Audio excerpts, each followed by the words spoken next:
We in the United States, we are 5% of the world's population, but 25% of the world's incarcerated population.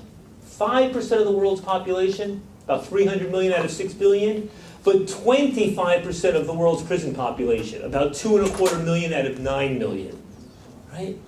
That's first. Secondly, in terms of the per capita incarceration of our fellow citizens, how many people we arrest per 1,000, per 100,000, we rank number one. Number one in the entire world. Put aside North Korea, where the whole country is a prison state, but number one in the entire world. The Russians keep huffing and puffing, trying to keep up with us. They can't do it. We are number one in that regard.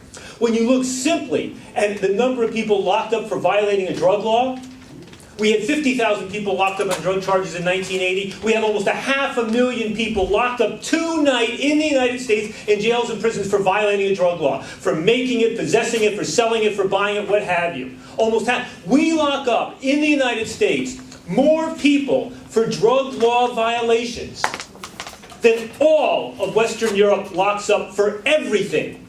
And they have 100 million more people than we do. Just to give you some sense.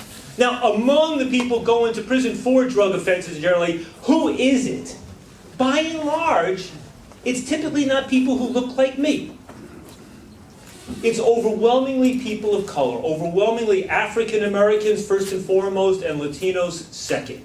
Right? If you look at the ratios of the ratio of what people use drugs to the number of people going to prison, right? Overwhelmingly what you see is that Latinos are going to prison for drug offenses at 2, 3, 5, and 10 times the rate of Anglos, depending upon where you live. It's even more severe in the case of African Americans. You know, if you look, it's always been the case that new immigrant populations, their young people became involved in gangs and trouble and whatnot, and then hopefully they aged out of that at a certain point, and following generations became more part of the overall society. But when my ancestors came over at the turn of the century or the teens or 20s, we did not have a prison population that ranked first in the world. That when young people got in trouble, maybe they went to jail, maybe went to the prison, maybe they went to reform school for 6 months, for a year, for 2 years, for 5 years, and then they moved on. But now when you go to jail and prison, it is for 5 years, 10 years, 20 years, and 50 years. It is mandatory minimums at the federal level and the state level. We're talking about shipping away people for huge amounts of time, big chunks of their life, in a way that very few other societies do. When Diego talked about the prison culture and the way the prison culture permeates into broader communities, that didn't happen 50 and 60 and 70, 80 years ago because the prison culture was not a large enough part of the society for it to permeate in that way, for it to become the fad and the fashion of young people. But now when you have a society in which young people know that they have a 10, 20, 30, 40% chance of spending time in direct supervision of the criminal justice system, then that prison jail culture does permeate.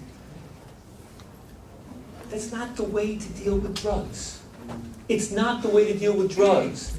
There is no higher law, no natural law, no biblical law that says that we need to treat the people who buy, sell, use these drugs the same way we treat murderers and rapists and thieves. Right? In the Bible, there are punishments for murder and rape and theft. But there is nothing said there. There is no natural, inevitable law that says we need to treat these things through the criminal justice system. And certainly those people who use and abuse these things, but who do not engage in predatory behaviors.